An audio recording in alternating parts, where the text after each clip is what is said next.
Hello, everybody. This is Coach Michael here for the Sleep Coach School, and I am starting a Monday stream to go along with Coach Daniel's broadcast that he does during the week. And we thought this would be a really neat addition to have maybe another perspective. Daniel and I share very similar insights and approaches to insomnia.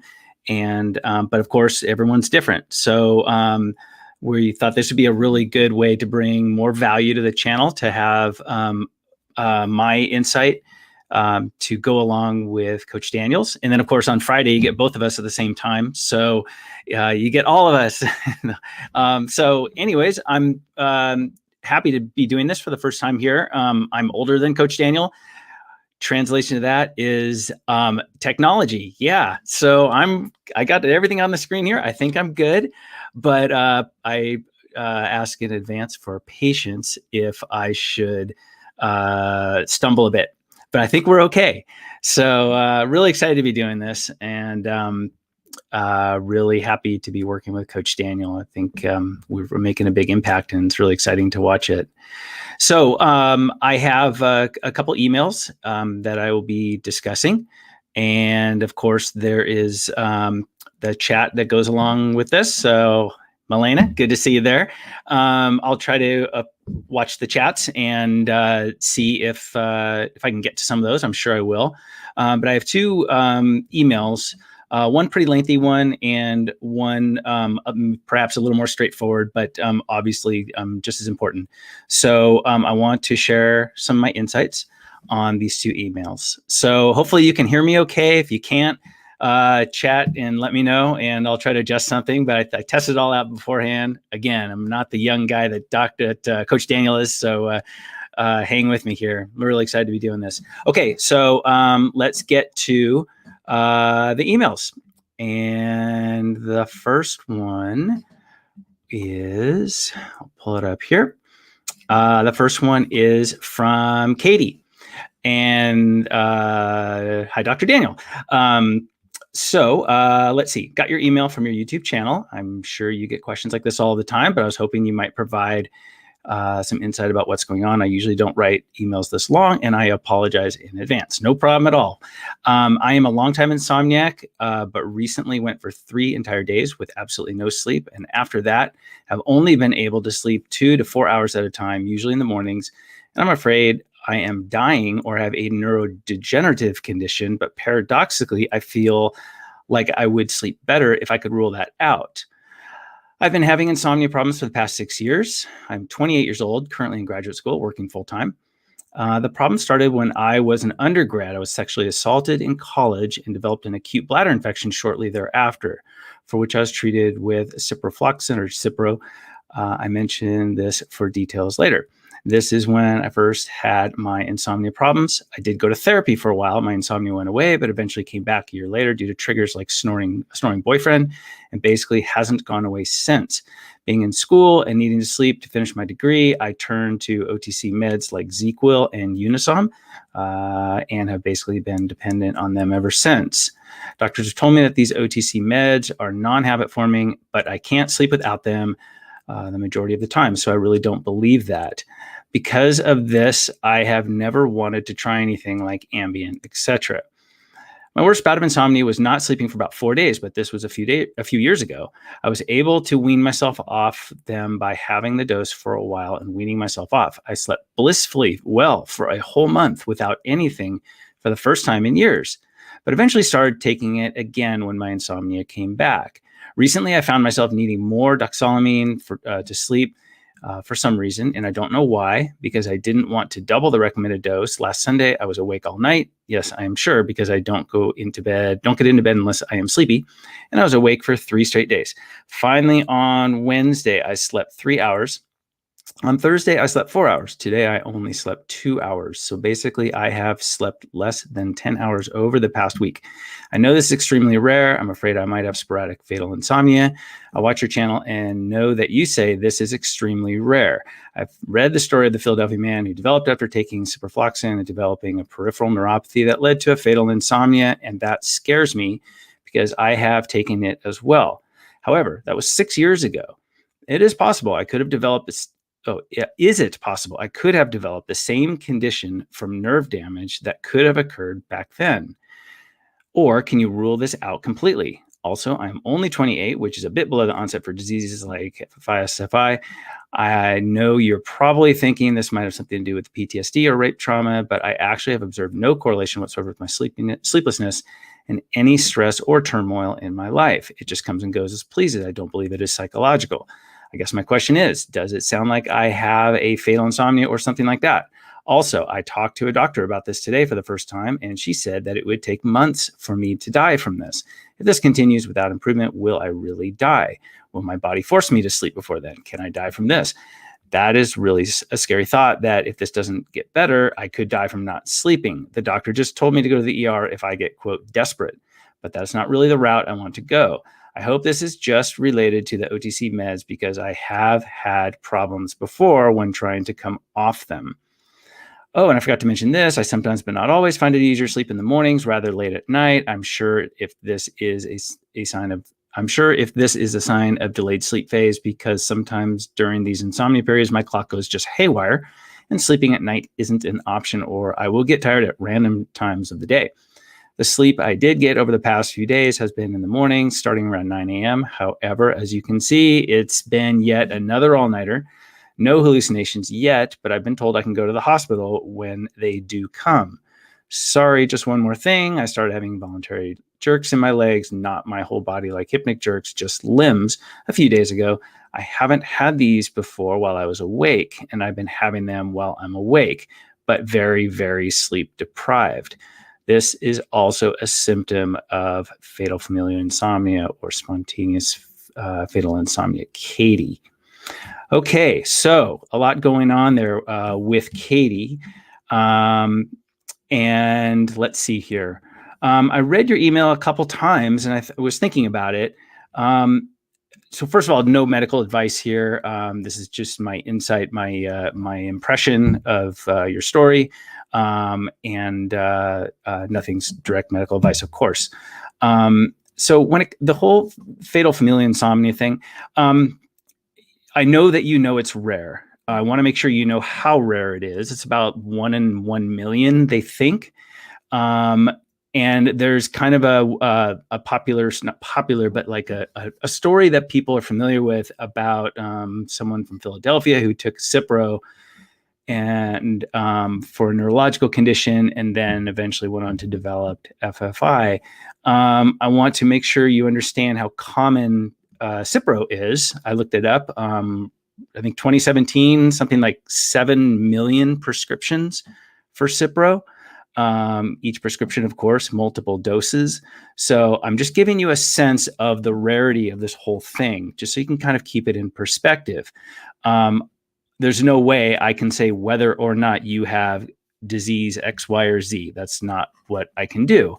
Obviously, you've talked to your doctor, and that's what you need to do. But I can address the insomnia issues that you're experiencing and share some insights and hopefully kind of help you stabilize that side of things.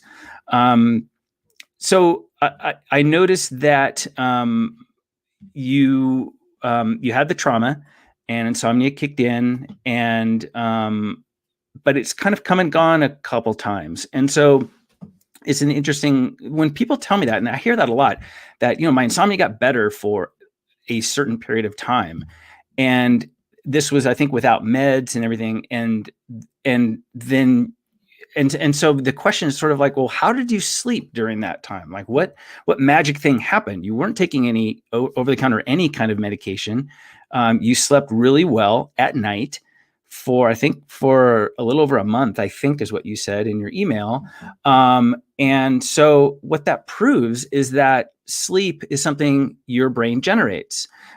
So that's a good thing. So you want to recognize that. Obviously, it's not something that's consistent for you. And I do have a couple observations that came to my mind when I was reading your story.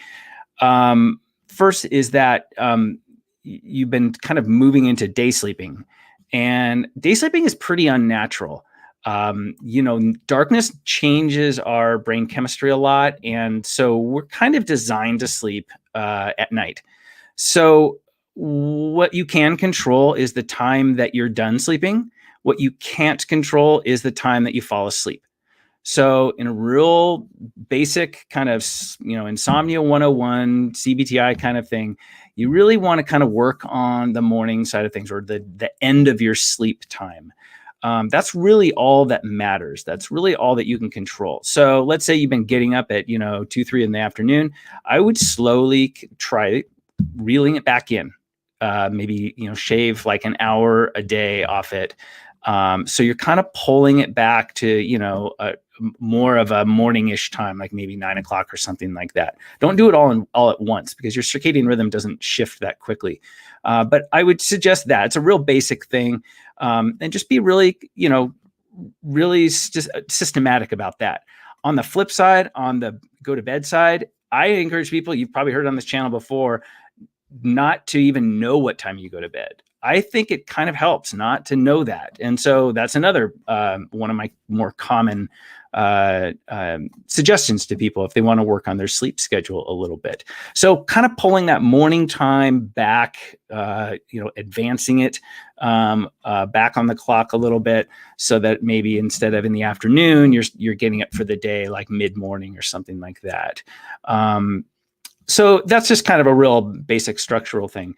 The other things, like the medications, the over-the-counter medications, antihistamines pretty much is what I read through your email. I can kind of scan through more here. It looks like it's the Unisom stuff and the Benadryl, diphenhydramine kinds of things. So those can have some hangover effects. So, the daytime grogginess thing can kick in. So you want to be careful about that. Obviously, you got to ask your doctor about anything you're taking over the counter or prescription. And as far as kind of like deeper thinking on insomnia, the big message with insomnia is not to be attached to an outcome. So you have to be. You have to learn to not be afraid of being awake at night, is one way to say it. And that can take a while to get there. I think you mentioned that you understand that, I think it was in this email, but if not, short sleep, insomnia hasn't been shown to cause any kind of disease of any sort.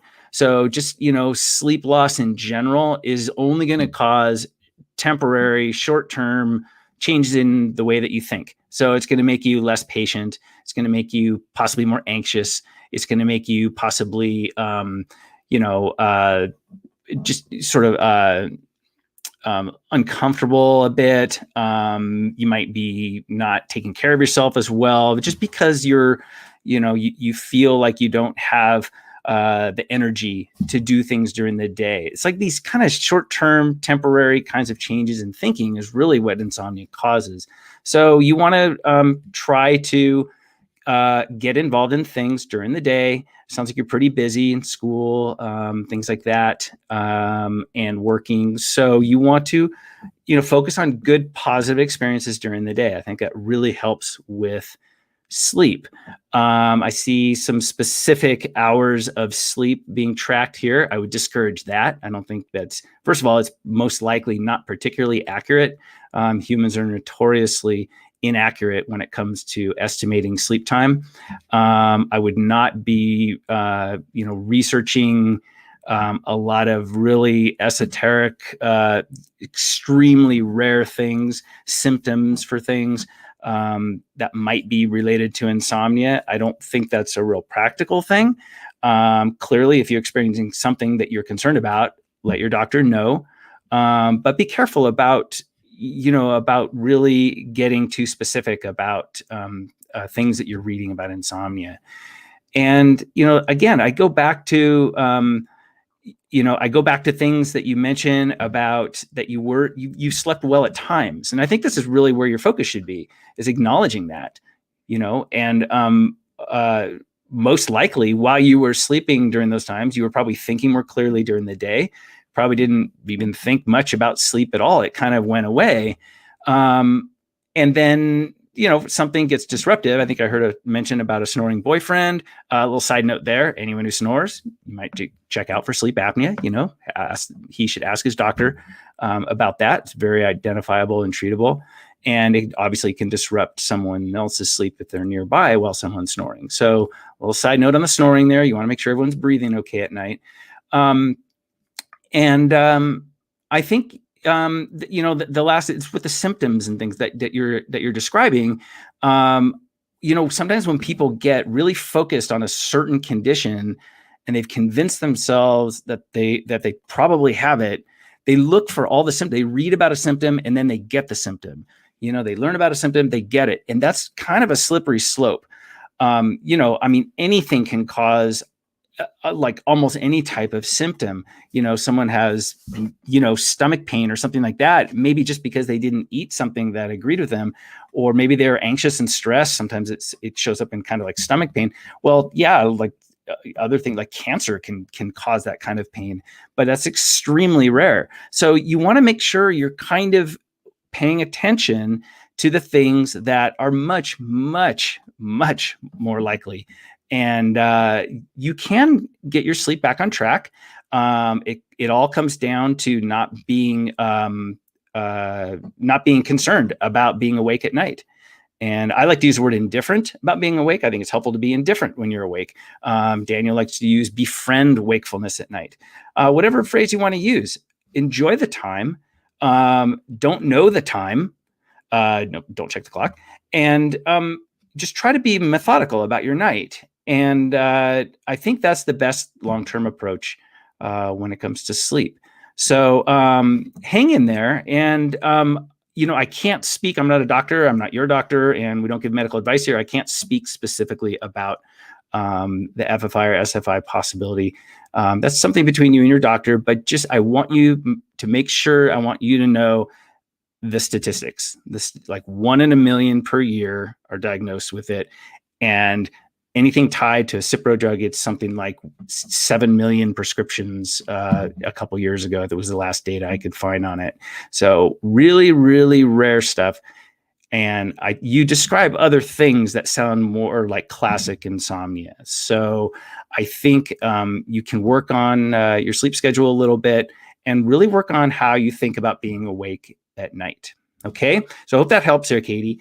And definitely check in with us, and we'll see if there's anything else. Let's see. I just want to jump onto the chats here. Melena's here. Let's see. Wanted to ask you this question. Let's see if I click on this. There we go. Wanted to ask you this question. Can you please share briefly your insomnia story? It's very encouraging to know a sleep coach had insomnia and how he learned to overcome it. Okay, Melena, I'm going to tremendously disappoint you here. I have not had insomnia, not anything that's a classic type of chronic insomnia. But I look at it this way. Okay, you may have heard me say, like, I became a sleep tech in the 80s and I've recorded a lot of sleep. And then I got my psychology background and I've been working with people who have chronic insomnia. So I understand as best I can the experience. I've read a lot about it. It's been kind of my life's career to learn as much as I can about it and try to find what is helpful. I think a lot going on is in society. A lot of traditional things right now are not particularly helpful for chronic insomnia, starting with how it seems to, quote unquote, cause all these problems, all these health problems. And if you look at all these studies that come out and everything, you'll see words like linked to, words like associated with. There's not a direct causality. And I think that's such a huge thing for people to know. And so that's, I want to make sure that you know that I know that. A little side note here, I did develop an app. I've talked about it on this channel before, the Sleep on Cue app for iPhone. And it is based on some studies on intensive sleep retraining.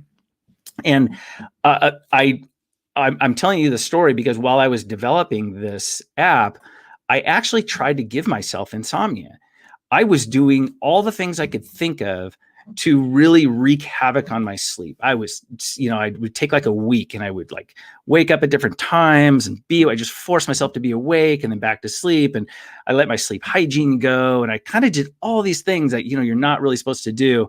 And I can't really say that I peaked over the abyss of insomnia, but I tried, and it's something, being awake at night is that experience is something that I think me personally, I just don't struggle with. Having said that, I did work nights for about 7 years, so I know what it's like to be awake all night. But that was willful, and I got extremely sleepy late at night. I think I've talked about that before. That 4, 5 in the morning, 5, 6 in the morning, right in there. Just this, you feel cold and sleepy because your circadian rhythm is really tanking right at that time for a couple of hours. I experienced that multiple times a week while I was working nights, so I kind of get being awake at night. But I haven't struggled with insomnia, so hopefully you'll still want to hear what I have to say about different things sleep related. But I've not been one to struggle with insomnia. I like to tell my wife, I'm not smart enough to have insomnia. You have to be kind of a deep thinker, and you have to be, thinking about a lot of stuff. And maybe I'm just not that person. So that's what I like to say. I'm not as bright as you people are that have struggles with sleep. Okay. And great to have you here, Milena, and hope you stick around. And then we have a comment that's from Etta. Thanks for chiming in. And yep, that's my insomnia story, as much as I can come up with an insomnia story. Insomnia is not sleep deprivation too. I also want to point that out. So like on a windy night, I don't sleep very well. I think I mentioned that. That's not really insomnia. That's just kind of a situational thing. I kind of, it happens, and I tend to wake up a lot during that, but that's kind of like sleep deprivation. And we have one more before I get to the second email here from Jonathan. How common are hypnagogic hallucinations, and should I be concerned about them? I don't know the exact percentage, how common they are. I don't have a statistic for that. The hypnagogic hallucination is kind of a when you're in that hypnagogic state, you're kind of between sleep and wake and sleep, maybe drifting off, and you kind of feel like you're having imagery. It's a classic sign you've probably read with narcolepsy. It's one of those common, parts of the tetrad of symptoms. But narcolepsy is extremely rare as well. So people get all kinds of narcolepsy type symptoms. In fact, when I and don't have narcolepsy, I was going to say, when I got in the field in the 80s, a lot of patients were diagnosed with narcolepsy, and the vast majority of them had sleep apnea, mild sleep apnea, and they just didn't consider that, that mild of sleep apnea could cause napping during the day, kind of inability to remain awake when sedentary during the day, which a lot of people with narcolepsy have experienced, that kind of these nap attacks, if you will.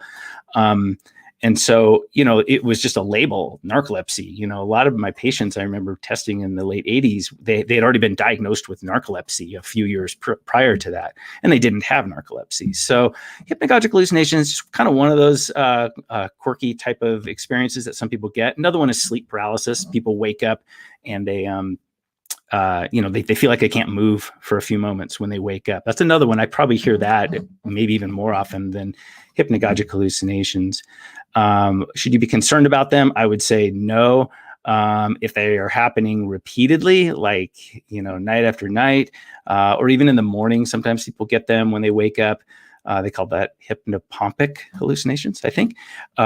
So any kind of experiences like that, if it's really ongoing, for that matter, like nightmares or anything like that, you want to bring it up to your doctor. If it's common, if it's like repetitive, it's like night after night after night, bring it up. But if it's once in a while, I wouldn't be too concerned about them. But as anyways, always no medical advice here. We're just offering insights and observations here.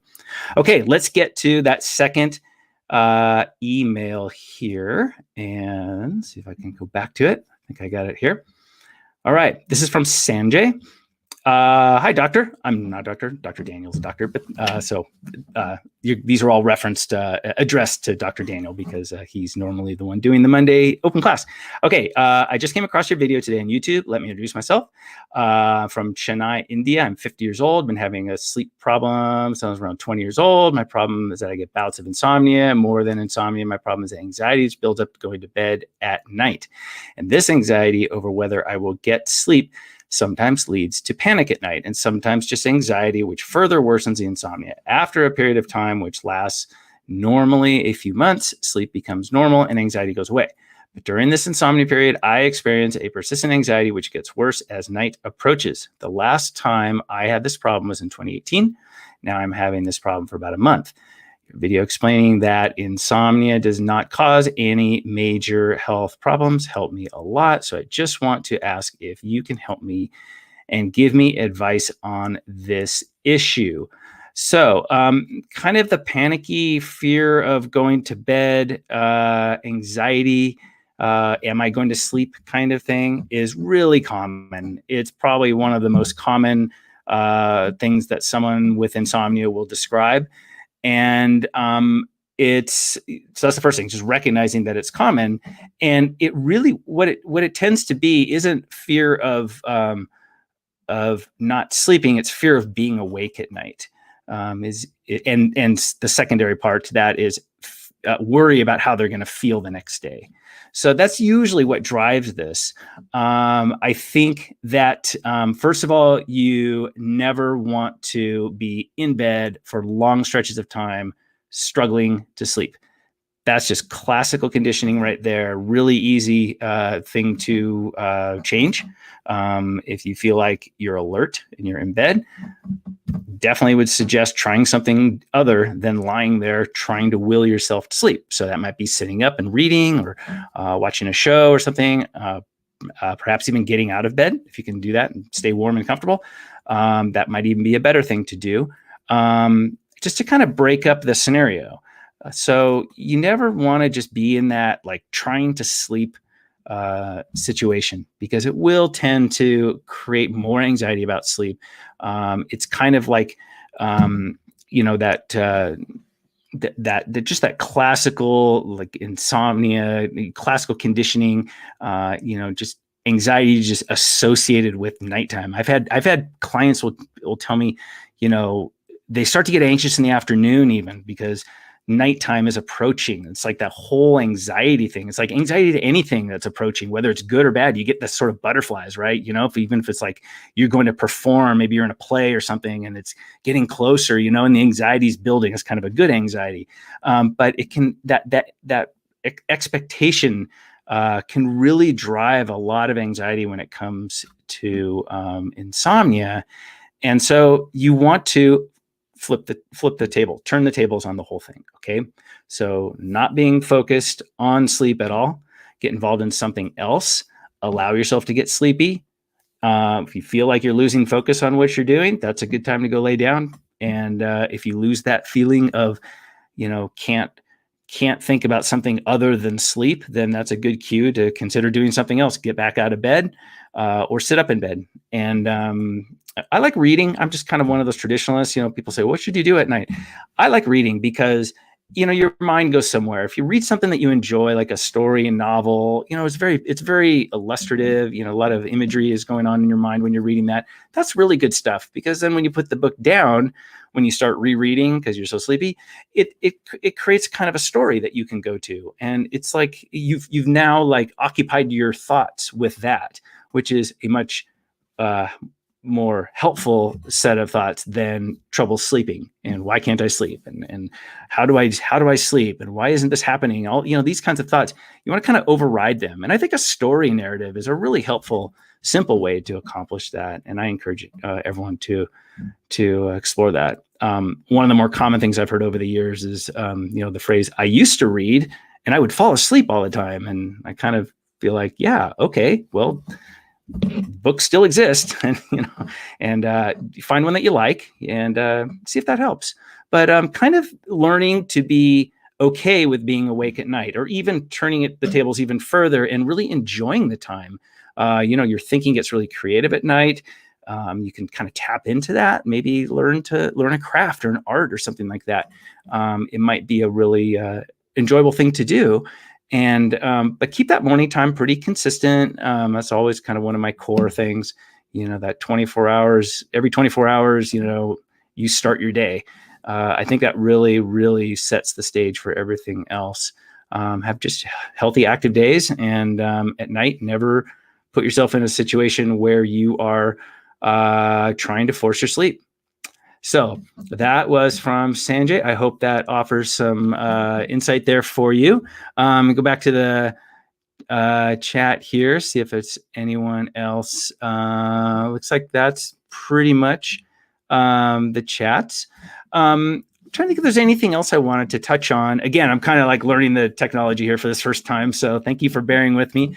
And I want to, I want to just share that I think that one of the things that people feel like when it comes to their sleep is that there's some sort of like magic way that good sleepers make sleep happen.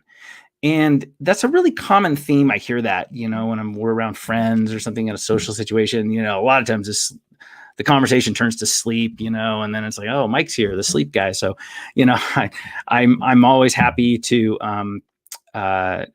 share my thoughts on sleep, and people will kind of say, oh, I do this or I do that. I think one of the ones I heard recently was someone was talking about, they heard something where if you touch your fingers, like thumb to pointer and a pointer to thumb, and or something like that, and you do that until you fall asleep. And I'm kind of like, well, obviously there's no science behind it. Someone, decided that it quote unquote worked. You want to be really careful about all that kind of stuff, because none of it works. Some of it, you might feel like it works initially, guaranteed it will stop working. And then that anxiety that it can cause when it quote unquote stops working can perpetuate the insomnia. So you have to be really careful about that. The better approach is to understand that your brain produces sleep and that you just have to work with it. You have a circadian rhythm that's kind of in the background as well, kind of that cyclic nature. And then you have just natural sleep drive that just builds. So work with it, understand that you're going to sleep different amounts of time every night. That sleep happens when it happens. It happens generally when you're done, when there's no brake applied, that gas brake analogy, hyperarousal, anxiety, focus on sleep, efforts, all of this kind of brake side of things to kind of slow your sleepiness down. Once that has been backed off, you've learned to look at wakefulness at night as not a threat, as something you can actually enjoy, then sleep usually happens easier. So that's really it. I'm kind of a purist when it comes to sleep. I think Daniel is too. And I just caution people that, the list is so long of things that people have found that they can do to fall asleep easier, things that they can ingest to fall asleep easier, thinking a certain way, stretching, breathing, all these kinds of things. It just, there's no science, they don't do double blind studies on this stuff. And there's no evidence that this is how sleep happens. One way to look at it is, let's say someone discovered a magic thing, like you just tap on your thumb and finger together 7 times or something like that, and then you fall asleep. If someone actually came up with that and it actually worked for everyone, we wouldn't have a channel. Insomnia wouldn't even be a word in our vocabulary. So keep that in mind, that, none of these things are the quote unquote answer. The answer is to be okay with being awake at night, to not focusing on sleep while you're awake, whether it's at night or during the daytime, living healthfully, healthy social, healthy physical, healthy nutrition, all these kinds of things. Just generally healthy living is kind of all you can do. There's nothing more. And so your sleep will respond to you living a healthy life during the day, without focusing on it to try to will it to happen, try to force it to happen, to make it happen. You just can't do that. It doesn't work.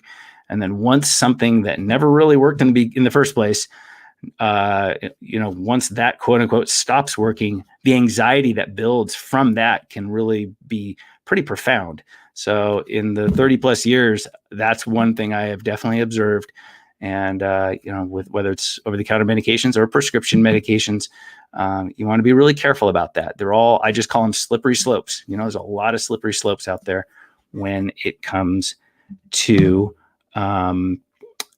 sleep and insomnia. One more from, let's see, Edit. My issue is that when I'm awake during the night, I feel so tired and exhausted, not feeling creative at all. I totally get that. Great segue in here to talk about the difference between tired and sleepy. Tired or exhausted, they're kind of similar. They're physical feelings. You feel you're just so worn out, you're drained. You're just like that exhaustion, so fatigued kind of feeling. That's not sleepiness. Sleepiness is mental. It's the best way I can describe it is that you're losing focus on anything. You're trying to read and you can't get through the page because you're so sleepy. You're losing mental focus on something. So I think that's, again, I'm a proponent of reading at night. I just think it's the simplest, most visually oriented thing that anyone can do. And it doesn't put you to sleep. It allows you to recognize when you are getting sleepy. So sleepiness and fatigue, tiredness, all this, they're different. So if you're so tired that you can't really function, you don't want to do anything. And like, I should just point out also, in all the years I've been helping people, one of the most popular things at night is coloring books. They're just super popular. They're completely non-judgmental. You have like some lines and you have colors of pencils and you're just filling in these spaces. And it's just one of the most simple activities that anyone can do at night. And I'm kind of a fan of that. If anyone's looking for something to do at night, I think that's just a helpful thing. Again, it's just a creative experience. And it doesn't take a lot of, like effort, like physical effort to do it. You can just simply do it. You can do it sitting up in bed until you're so, I like to say cross-eyed sleepy, you're losing focus on what you're doing. Another comment here. How do you overcome the fear of sleeping? The fear of sleeping? It's usually the fear of not sleeping. Let me see. Dara also posted, how much time did you struggle with insomnia? I was just talking about that earlier. I personally have not struggled with it. I shared my story. I've been doing this for a long time, 7 years on nights. So I've stayed up all night many, many, many times. But the experience of insomnia isn't something that I experienced personally. But I have helped and worked with, literally hundreds and maybe thousands of clients and patients as well in clinical sleep centers. So the question, how do you overcome the fear of sleeping? I think if you mean the fear of not sleeping, Dara, some people do have a fear of sleeping. It might be in the classic, I think, is someone who they get nightmares. And so they fear falling asleep because that means then they'll start dreaming and then have a nightmare. And that can be a challenging thing. It's not really insomnia per se. That is a specific thing. So usually, nightmares, kind of getting offside here, but nightmares usually more like stress, psychological stress, these kinds of things that can be addressed during the day with counseling, these kinds of things. Let's see. TY. Let's see. I'm not sure what TYSM is. Sorry. What food do you recommend to improve brain's health? It's not really an area of expertise for me, so I can't really recommend nutrition like that. But there are people out there who know a lot about brain health and nutrition, and you can definitely find them. So ask your doctor, and you'll get routed to a person who knows a whole lot more about nutrition than I do. Okay, so that's, I think, pretty much everything for today. Going to go ahead and just wrap it up here. Thanks, everybody. And so I think, oh, thank you so much, Doris. TYSM. Thank you so much. I'm showing my age. Okay. I'm older. And so this isn't like something I grew up with, these, these programs and computers and everything. I love it. It's great when I learn something, and I learned something today. TYSM means thank you so much. I'll share that with my daughter and she'll be impressed. Thank you guys for being here and participating. And thank you for the emails, Sanjay and Katie, appreciate it. And let's see if I click on this. There we go. Okay, get out of the email thing. So Daniel, I think we'll be back tomorrow for an open class. Then he has his Insight broadcast. And then on Fridays, he and I are together, usually kind of early afternoon, usually Pacific time, but that can vary. So just watch for the channel. I think on those social media things, you can set the little bell to chime when a new thing pops up on a channel you're subscribed to. So Facebook and YouTube, I believe.